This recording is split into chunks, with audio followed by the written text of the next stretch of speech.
미국 CNN은 지난 19일 방송에서 해발 3,200m의 그린란드 빙상 최고점, 그곳에 지난 14일 9시간가량 영상의 기온이 유지되어 여러 시간에 걸쳐 비가 내리는 이상한 현상이 발생했다고 발표했습니다. 그러면서 19일 이전 4일 동안에 그린란드의 빙하 410억 톤이 사라졌다고 보도했습니다. 410억 톤입니다. 중국도 2달 이상 장마가 계속되면서 엄청난 피해를 기록했죠. 중국 언론 보도에 의하면 지난 6월 1일부터 2달 동안에 정저우의 27개 지역에서 1000년 만에 발생한 이 폭우와 홍수로 인해 5,481만 명의 이재민이 발생했다고 합니다. 우리 대한민국 인구수보다 많은 인원이 이재민이 된 겁니다. 면적도 대한민국 면적의 절반이 넘는 농경지가 침수가 되었다고 합니다. 독일 또한 1000년 만에 폭우로 140명이 넘는 사망자가 발생했고 유럽에서만 200명이 넘는 사망자가 나왔습니다. 뿐만 아니라 19일자 AP통신은 그 보도에 미국 서부에서 발생한 100여 건의 산불 중 가장 규모가 큰 딕시 화재가 인구 18,000명의 라슨 카운티 수잔비를 향해 진격하고 있다, 이렇게 보도했습니다. 이제는 산에서 주변에 있는 도시를 향해 불길이 내려오기 시작을 했다는 겁니다. 러시아 시베리아의 화재의 경우 미국, 터키, 그리스, 캐나다, 이탈리아의 산불을 합친 것보다 훨씬 더 넓은 지역이 불타고 있다고 하고 있습니다. 환경지리 전문가들은 시베리아의 산불을 바라보면서 산불 기간이 점점 더 길어지고 규모도 점점 커지고 있다고 경고했습니다. 지구가 몸살을 앓고 있습니다. 인류가 그동안 자랑해왔던 인류의 편리성과 대량 생산을 위한 산업혁명, 이것의 결과가 자연환경 측면에서는 재앙이었다는 사실이 이제 드러나고 있는 겁니다. 제 기억으로 학생 때 산업혁명을 공부할 때 이 산업혁명이 인간에 있어서 가장 커다란, 가장 큰 복이라고 배웠습니다. 이 산업혁명 때문에 많은 사람들이 도시로 와서 살 수 있게 됐고 많은 이들이 혜택을 보게 됐고 편리함 속에서 우리가 지금 살고 있는 것처럼 살 수 있게 됐다고 배웠습니다.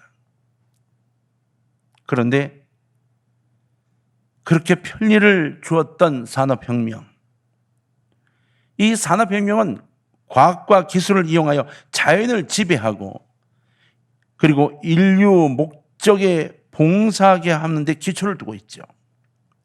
산업혁명 자체가 인류가 살아가는 데 도움을 주는 데 목적을 두고 있다는 겁니다.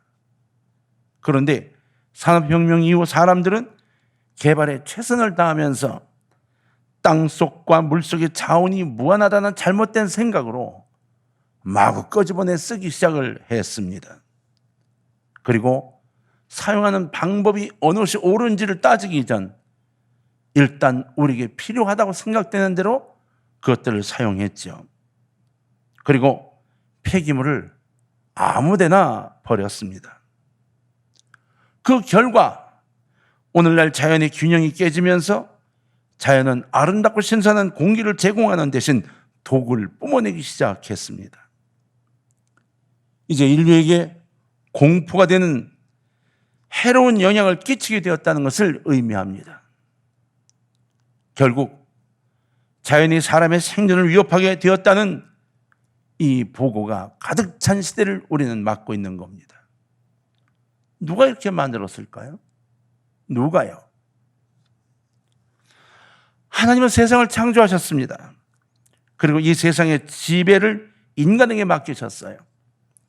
창세기 1장 28절을 보면 하나님이 그들에게 복을 주시며 하나님이 그들에게 이르시되 생육하고 번성하여 땅에 충만하라. 땅을 정복하라. 바다의 물고기와 하늘의 새와 땅에 움직이는 모든 생물을 다스리라 하시니라 라고 기록했습니다. 하나님께서는 인간에게 자연을 다스릴 능력을 주셨어요. 굉장히 중요한 겁니다. 다스릴 수 있는 능력을 주셨던 겁니다. 그러나 그 능력은 제한이 있음을 우리는 생각지 못했어요. 인간이 자연을 파괴하고 오염하면 자연은 달라진 환경으로 인류에게 다시 돌아오게 된다는 사실을 생각지 못한 겁니다. 왜요? 바로 선악과를 따먹는 그 순간부터 인간은 죄악 속에서 더 많은 것들을 얻기 위한 방법만 계속 추구해 왔기 때문입니다. 인간은 자연을 파괴하는 사람이 되면 안 됩니다. 자연을 파괴하는 자들이 되면 자연은 다시 우리에게 파괴할 수 있는 힘을 더 실어주기 때문입니다. 오히려 자연을 존중하며 창조주 하나님의 질서대로 자연을 지키는 자가 되어야만 한다고 하는 겁니다. 하나님께서 명령하신 다스림, 이것은 자연을 마음대로 사용하라는 것이 아닙니다. 자연을 하나님의 창조 섭리에 맞게 보살피며 사용하라고 하는 의미였던 겁니다. 그러면 사람과 자연의 조화를 위해서 필요한 것은 대체 무엇일까요? 성경은 우리에게 무엇을 요청하고 있는 것일까요? 첫 번째, 우리로 하여금 우리 스스로가 하나님의 형상으로 지음받았음을 깨닫기를 원하고 있다는 겁니다. 참 부담 가는 이야기입니다. 창세기 1장 27절을 보면 하나님이 자기 형상 곧 하나님의 형상대로 사람을 창조하시되 남자와 여자를 창조하시고라고 하였습니다. 인간은 하나님의 형상으로 창조되었습니다. 이것은 사람이 스스로 존재하는 것이 아니라 하나님과의 관계라는 전제를 가지고 자신을 살펴보아야 한다고 하는 의미를 내포하고 있는 거예요.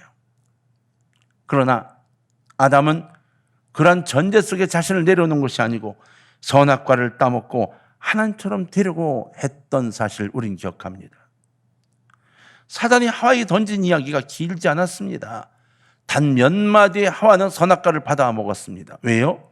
그의 중심 속에 이것보다 더 풍성한 것, 이것 말고 더 무엇인가 있을 것 같은 느낌에서 자연을 지배하고자 하는 욕심이 생겨났던 겁니다. 다른 표현이 아니라 하나님처럼 된다는 그 표현 속에 하와는 얼른 선악과를 따먹었던 거죠. 지금도 세상은 우리가 그렇게 말하고 있습니다. 과학의 발전이, 산업의 발전이 우리를 하나님처럼 만든다고. 지금 보십시오. 전 세계가 빌딩을 짓는 경쟁에 붙어 있습니다. 얼마나 높은 빌딩을 짓는지 모릅니다. 현대의 바벨탑을 쌓고 있는 겁니다. 하나님이 가장 싫어하는 것들을 다 하고 있습니다. 바벨탑을 쌓고 있고 우리 자신들의 자랑을 내세우고 있고 그리고 하나님의 죄를 아니라고 우기고 살아가고 있습니다. 왜 이렇게 되었을까요? 하와와 똑같은 마음을 가지고 우리는 이 땅을 살아가고 있기 때문인 겁니다.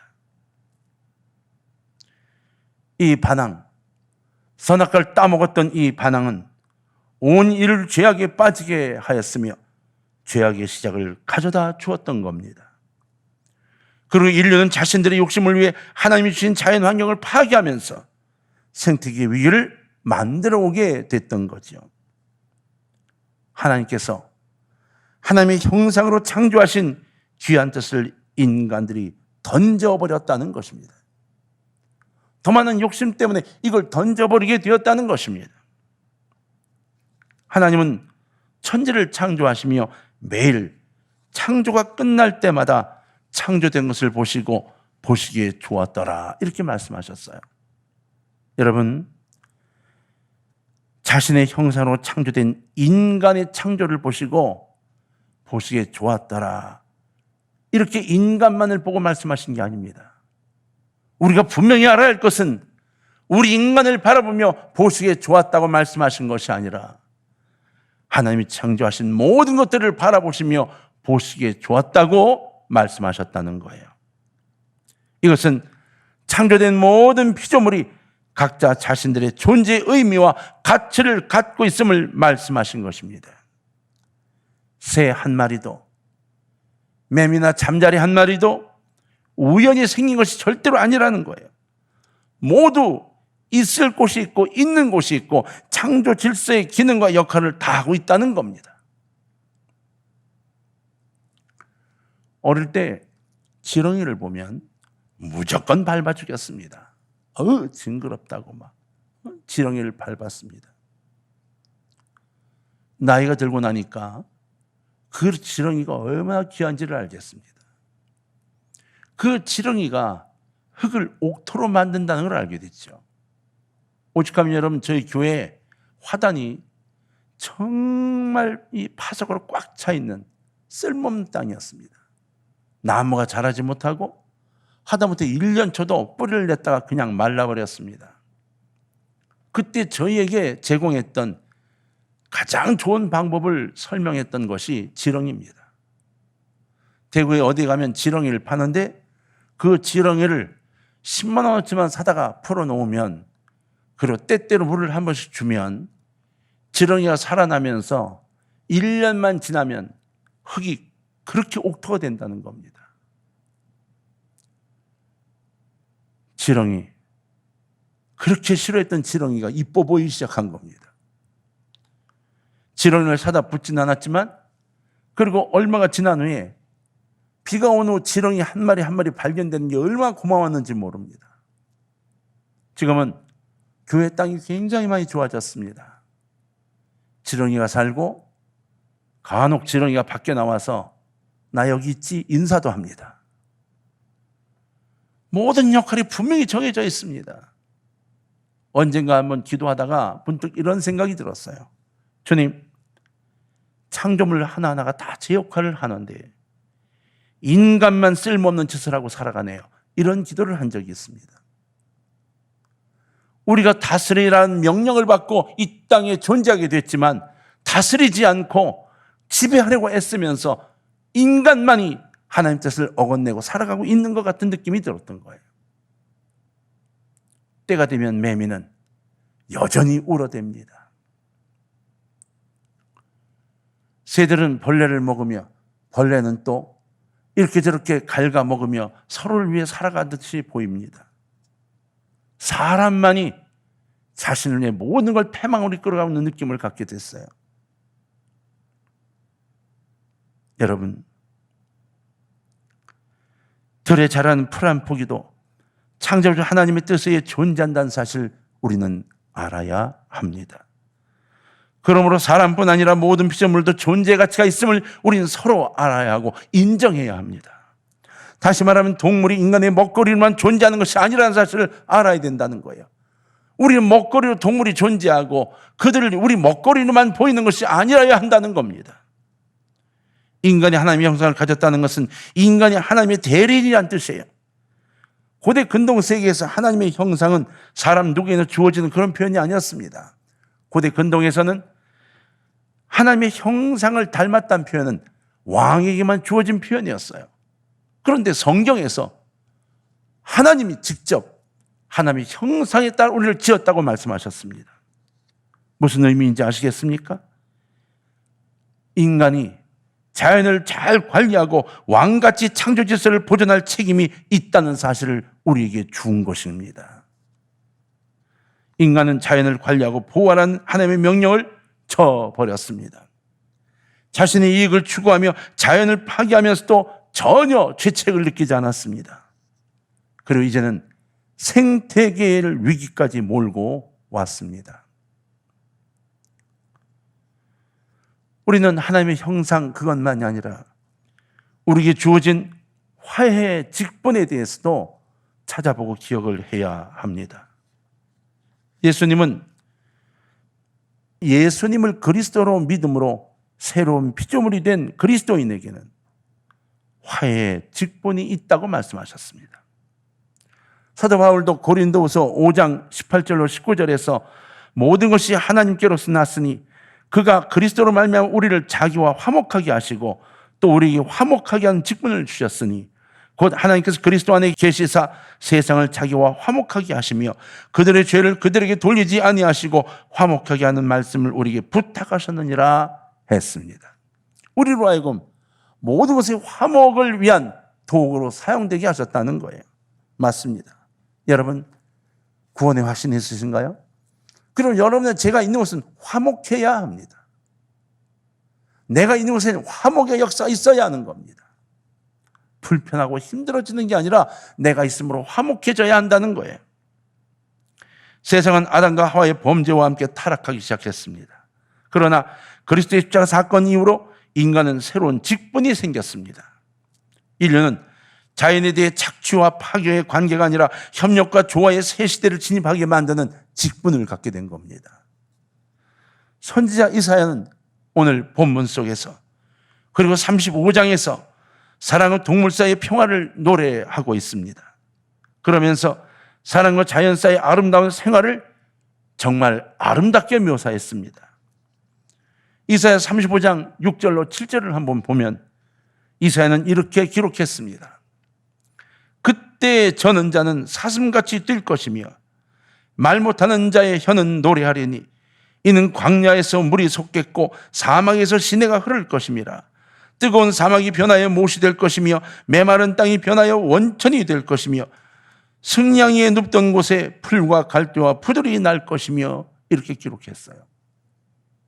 여러분, 이 말씀은 종말론적인 표현입니다. 우리의 본문 오늘 이사야서도 마찬가지 종말론적인 표현입니다. 그러나 이 땅을 살아가야 하는 인간이 결국은 어떠한 역사 속에 있어야 하는가를 보여주는 아름다운 이야기가 이 속에 들어있는 겁니다. 여기에 이사야는 이 땅을 책임져야 할 인간들에게 너희가 선포해야 될 것이 무엇이다 라고 이야기해 주고 있는 거예요. 착취로 인한 자연환경의 파괴는 결국 인간과 세상의 삶을 말살시키는 결과를 가져옵니다. 인간과 인간 사이가 화해 없이 살 수 없듯이 자연과의 관계에서도 화해 없이는 절대로 살아갈 수가 없습니다. 그러므로 지금 우리는 자연을 바라보며 그 자연에게 미안한 마음을 가지고 자연과의 화해를 시도하는 삶을 살아야 할 책임이 우리에게 있다고 성경은 말하고 있는 겁니다. 더욱 자연을 보호하고 자연과의 조화를 이루어가는 우리들이 되어야 하는 거죠. 세 번째로 하나님의 명령을 성실하게 이행해야 할 그리스도인들의 모습을 성경은 요청합니다. 창세기 1장 26절을 보면 하나님이 이르시되 우리의 형상을 따라 우리의 모양대로 우리가 사람을 만들고 그들로 바다의 물고기와 하늘의 새와 가축과 온 땅과 땅에 기는 모든 것을 다스리게 하자 하시고 말씀하셨어요. 하나님은요, 인간에게 만물을 다스리라고 명령하셨습니다. 여기 다스린다 하는 이 말은 히브리어로 마살이라고 읽는데요.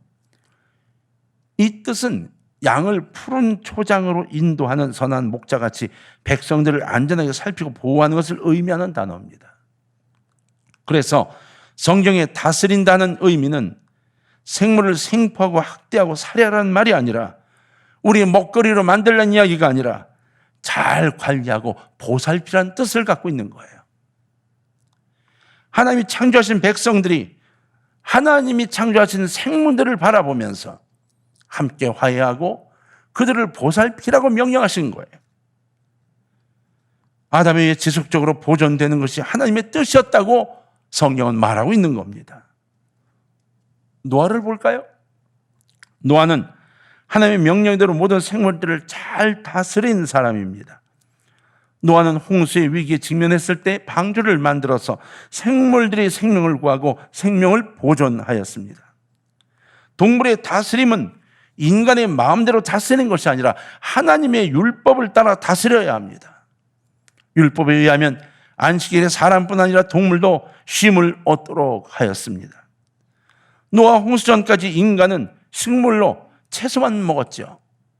그리고 홍수 이후에 이 동물을 먹을 수 있도록 허락을 받게 됩니다. 그래서 동물을 잡는 경우에 그 동물을 죽이는 경우는 식용으로 사용할 때만 허락이 되어진 겁니다. 그 인간은 오락처럼 동물들을 죽이기 시작했습니다. 동물을 잡아 목을 잘라 박제해 걸어놓는 그 재미로 엄청난 동물들을 이 땅에서 멸종시켰습니다. 창세기 2장 15절을 보면 여호와 하나님이 그 사람을 이끌어 에덴 동산에 두며 그것을 경작하며 지키게 하시고라고 말씀하셨는데, 여기서 경작하며 지키게 하시고라는 말씀은 밭을 갈고 경작하다, 섬기고 봉사하다, 예배하다 이런 뜻이 포함되어 있어요. 이 단어에는 주로 주인을 섬기고 예배한다는 뜻으로 사용되는 단어입니다. 아담과 하와는 에덴 동산에서 동산을 잘 가꾸고 꾸미면서 정말로 섬기는 정원사로, 그리고 잘 보호하는 의무를 가지고 있었습니다. 그러므로 오늘의 그리스도인은 자연을 잘 가꾸고 꾸미는 정원사 역할뿐 아니라 자연을 잘 보호하고 지키는 관리인의 역할도 해야 한다는 거예요. 기억하십시오. 아담과 하와가 죄악을 범하고 선악과를 따먹은 후 하나님은 그들을 에덴에서 내보내셨습니다. 그것을 관리하고 책임질 수 있는 사람이 되지 못했다는 것이죠. 자연을 잘 보호하고 지키는 관리인의 역할, 이것이 에덴 동산을 지키라는 하나님의 명령에 순종하는 것입니다. 이 시대도 마찬가지입니다. 그동안 자연을 파괴한 원인이 되었던 생태계의 위기는 인간의 편리함을 위해 자연을 다스리고 지키라는 하나님의 명령을 거역한 결과를 가져오게 된 겁니다. 이제 그리스도인은 천지창조의 뜻을 깊이 생각하며 하나님의 명령에 순종하며 살아야 합니다. 아담과 하와의 임무는 하나님을 섬기듯 에덴 동산을 돌보며 섬기는 것이었습니다. 오늘 우리 그리스도인들도 물욕을 버리고 선한 청지기로 살아야 합니다. 이웃을 위해 그리고 자연을 위해 기도해야만 합니다. 그리고 절제하는 생활, 자연을 사랑하는 생활을 시작해야 합니다. 베트남에 있는 선교사님 한 분이 글을 보내오셨습니다. 지난 한 주일 사이 호치민과 하노이 그리고 다낭이 셧다운이 됐는데 어느 정도로 통제를 했는가 하면 지금 24시간 도로에 아무도 나가지 못합니다. 도로에 차가 다니는데 그 차는 사람들로 하여금 통제 없이 나오지 말라고 홍보하는 차량만 다니고 있다고 합니다. 아파트에서 한 층, 고층에서만 오고 갈 수 있답니다. 문제가 뭐냐? 음식을 구할 수가 없는 겁니다. 음식을 주문해서 배달도 안 되고 아무것도 안 되는 겁니다. 사람들이 셧다운 되기 전에 많은 것들을 사다 집에 갖다 놓는다고 했지만 벌써 일주일이 돼가면서 문제가 발생했는데 가장 큰 문제가 뭐냐면 야채입니다. 야채. 도시의 그 넓은 데에 야채를 공급할 방법이 없는 겁니다. 사람들이 그래서 냉동식품만 먹으며 지내면서 불만이 점점 꽉 차기 시작을 했습니다. 지난 수요일 어디서 줬는지 모르지만 양배추를 한 통씩 또는 두 통씩 배급을 했답니다. 성경사님이 그래 뭐라고 했는가 하면 평소에 양배추의 양자도 안 좋아했는데 그날은 양배추를 보니 양양양양만 떠오르더라고. 이렇게 기록해 보냈어요. 그래서 뭐라고 썼는지 아세요? 하나님의 창조 섭리대로 살았더라면 이 고생은 안 해도 되는 것을, 그리고 점점점 찍고 이렇게 말씀을 적어 놓았어요. 그런데도 아직 제정신을 못 차리고 있는 것 같습니다. 이렇게 적어 왔어요. 어제 태국의 박경환 선교사님이 장문을 보내오셨어요. 돌보고 있는 교회에 확진자가 나오면서 초비상이 걸려서 시골교회 전사님을 파송하고 팀들 구성해 보냈다는 거예요.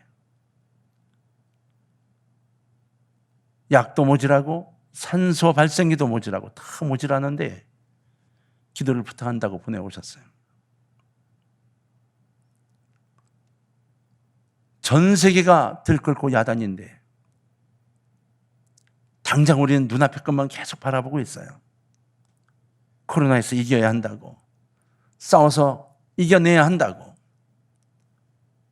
그러나 이것이 왜 발생했는지, 이 자연이 지금 왜 이렇게 됐는지에 대해 돌아보지 못하고 있는 것 같아요. 제게 온 지금 이메일은, 제게 온 많은 글들은 다 도와달라는 글, 이걸 이겨내야 한다는 글 꽉 차 있어요. 원인을 제공한 우리들 스스로의 고백과 회개는 아무도 이야기하지 않습니다. 사랑하는 동광의 가족 여러분, 돌아서야 합니다. 다 그냥 있더라도 저와 여러분만이라도 돌아서야 합니다. 그리고 작은 것에서부터라도 실천해야 합니다. 한 그루 한 폭의 식물을 화분에다 심어서 갖고 보고 물을 아끼고 전기 사용을 전략하고 화석연료 사용을 줄여야 합니다. 하나님 명령을 준행하면서 하나님께서 우리에게 주신 자연과의 진정한 상임을 만들어가는 그 시작의 결단이 정말 우리에게 있어야만 한다는 것입니다. 편리성이요? 그렇죠. 그 편리함 때문에 우린 지금 또 다른 누군가를 죽이고 있는 겁니다. 그 편리성 때문에 우리 다음 세대에 우리 자식과 그 다음 자식이 이 땅에 살지 못하게 하고 있는 겁니다. 아이러니하지 않습니까? 우리는 우리 다음 자식들이 잘 되기를 원합니다. 그 자식들을 위해 기도합니다. 그러면서 그 자식들이 살아갈 수 없는 환경을 계속 만들어주고 있습니다. 사랑하는 동광의 가족 여러분, 우리는 오늘 성경적인 개념 속에서 우리가 무엇을 어떻게 해야 되는지 하는 마지막 시대에 와 있음을 보고 있습니다. 다른 이들에게 전할 이야기가 아니라 바로 우리끼리 오늘 이런 생각을 좀 해보십시다. 나라도 변화되면 조금이라도 늦춰질 수 있을 거라는 것. 그래서 오늘 저와 여러분 모두가 다 하나님의 명령을 준행하고 하나님께서 우리에게 주신 자연과의 진정한 상임을 만들어가기 위해 정말 이 가슴 속에 자그마한 선택이라도 할 수 있는 결단을 세우는 우리 모두가 되시면 좋겠다는 부탁을 드리려고 합니다. 제발, 제발, 제발입니다. 우리는 설교를 들을 때는 들을 때뿐 여전히 성경의 이야기는 성경의 이야기로 남아있나요? 세상이 그런데라고 말하고 있나요? 나중에 그 책임을 누가 져야 할까요? 우리의 자손입니다. 우리의 자식과 우리의 손자, 손녀들이 그 아픔을 겪어야 할 겁니다. 그때 우리가 존재하지 않으니까 상관이 없다고요? 그때쯤이면 주님이 오실 거니까 괜찮다고요? 아니요. 그 아픔을 겪으며 힘들어하는 시대를 우리도 삽니다. 하나님, 그분의 도우심과 그분의 요청이 우리 가슴 속에 뜨겁게 와닿기를 주의 이름으로 부탁합니다.